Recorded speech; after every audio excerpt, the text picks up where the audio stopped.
Hello friends, welcome to the video lecture series on optical fiber communication. I am Dr. Dafda, and in this fifth video class of OFC, we will understand the historical development or evolution of optical fiber communication systems, which can also be mentioned as different generations, that is 1G, 2G, 3G and so on of optical fiber communication systems. In our previous video classes, we understood the importance of OFC and different benefits it offers as compared to other communication medias. In this video class, we will see the development of optical communication till date. Okay, so let us start. So if you observe carefully, the entire history of optical fiber communication can be understood by answering three simple questions. Question 1, what wavelength was used? Question 2, which devices were available at that time? And question 3, what data rate could be achieved? This figure summarizes almost 50 years of development of optical fiber communication systems. We will study it panel by panel. Panel A is fiber attenuation and transmission windows. Let us start from this graph. What is attenuation? First of all, attenuation means loss of optical power while light travels inside the fiber. It is measured in dB per kilometer. If attenuation is high, the signal becomes weak very quickly. And if the attenuation is low, the signal can travel over a longer distance without needing additional repeaters or amplifiers. This horizontal axis shows wavelength in nanometers and this vertical axis shows attenuation in dB per kilometer. Remember, lower attenuation is always better. Therefore, wherever the curve goes down, that region becomes attractive for communication system. Now the question may come in your mind that why we cannot use any random wavelength. See, in theory, we transmit light at many wavelengths. However, all the wavelengths do not experience the same loss inside the fiber. Therefore, engineers searched for wavelength regions where attenuation is minimum.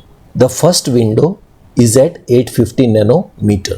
This is called the first transmission window. Early optical fiber systems worked around 850 nanometers. At that time of 1970s and 80s, the attenuation was around 2 to 3 dBs per kilometer. And this was much better than the copper cables, but still not ideal. And because the attenuation was relatively high, repeaters had to be installed after short distances. Next, the second window is at 1310 nanometer. So engineers then moved to 1310 nanometer window. This wavelength offers two major advantages. First, lower attenuation than 850 nanometer wavelength, and second, very low chromatic dispersion in standard single mode fiber. Because of these advantages, much higher data rates became possible at this window. Ahead you can see a water peak at around 1383 nanometer. You can see a bump in the graph at 1383 nanometer. This is called the water peak. It occurs because of hydroxyl ions or water impurities present in the optical fiber. Due to this additional loss, engineers avoided this region in early systems.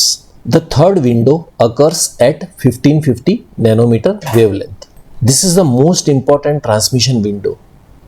At around 1550 nanometer wavelength, attenuation becomes minimum. The typical attenuation is around 0.2 dB per kilometer. This means the optical signal can travel very long distances before becoming weak. Because of this advantage, most modern long distance communication systems operate around 1550 nanometer wavelength. Next and recent one is the L-band region or L-band window at 1625 nanometer. See, as the demand for bandwidth increased, engineers started using wavelength beyond 1550 nanometer. This region is called the L-band.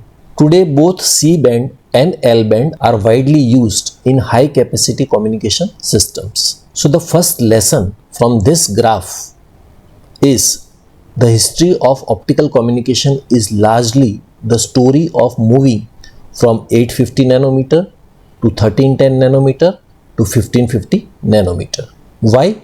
To obtain lower loss and better performance. Okay. Now let us come to panel B, that is operating ranges of key devices. An optical communication system mainly requires three types of devices: optical sources, optical amplifiers and photodetectors. What is an optical source? An optical source converts electrical signals into optical signals. So basically it is the transmitter of the system.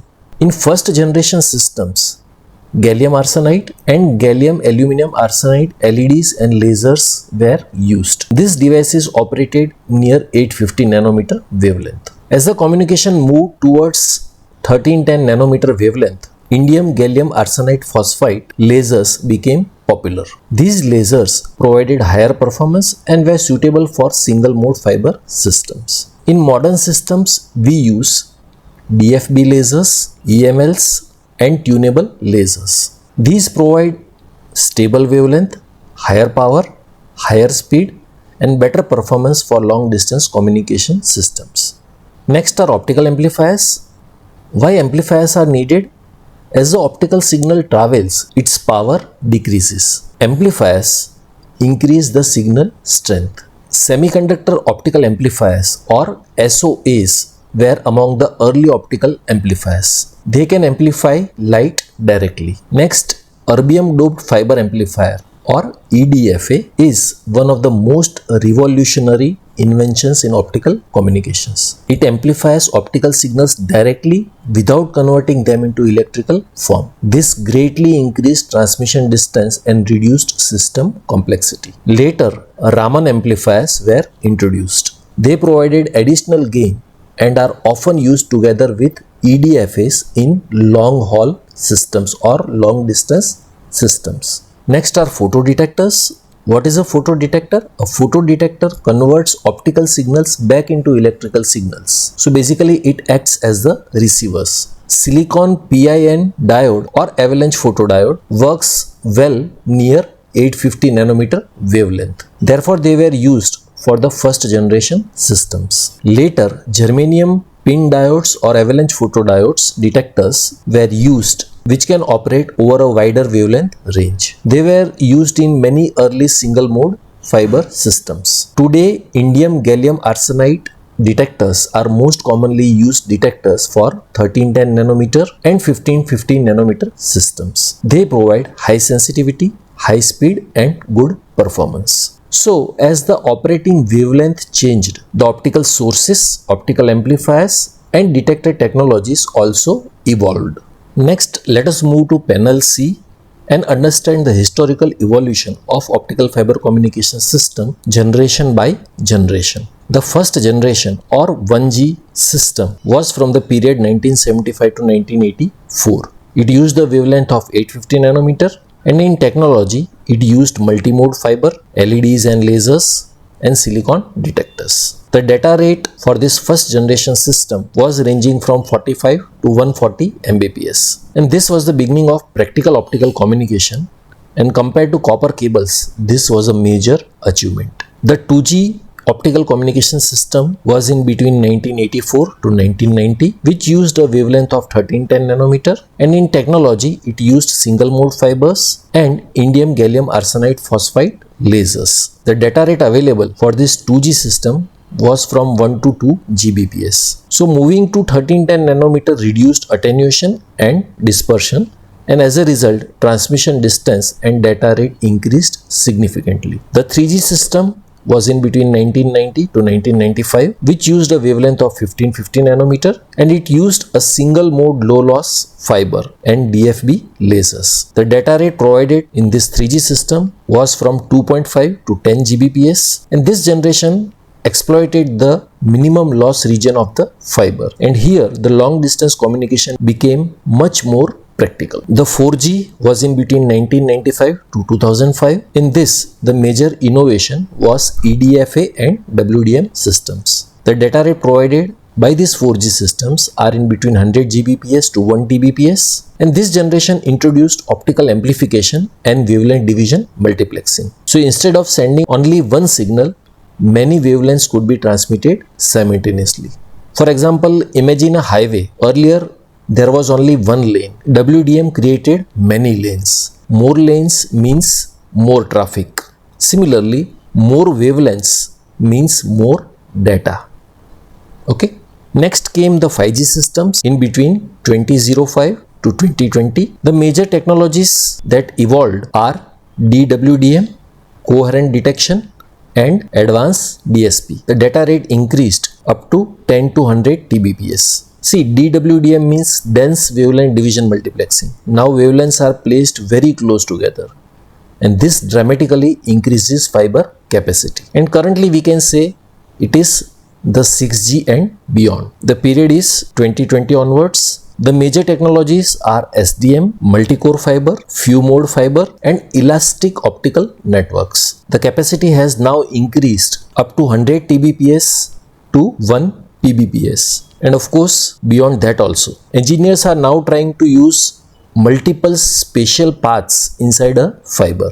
This concept is called space division multiplexing or SDM. It is expected to support extremely high future capacities. Let us summarize this entire figure. The evolution of optical fiber communication has been driven by moving to better wavelengths, that is 850 to 1310 to 1550 nanometer, development of better devices, and introduction of multiplexing techniques, that is WDM, DWDM, SDM, etc. So as a result, system capacity increased from few Mbps in the early systems to terabits per second and even petabits per second in modern systems. This journey from 850 nanometer multimode fibers to today's intelligent high capacity optical networks is what we call the evolution of optical fiber communication systems. Okay, so the history of OFC is a continuous effort to reduce loss, increase distance, and increase capacity. So that is all for this video class. You will find the link to download the PPTs from the description box. Thank you very much.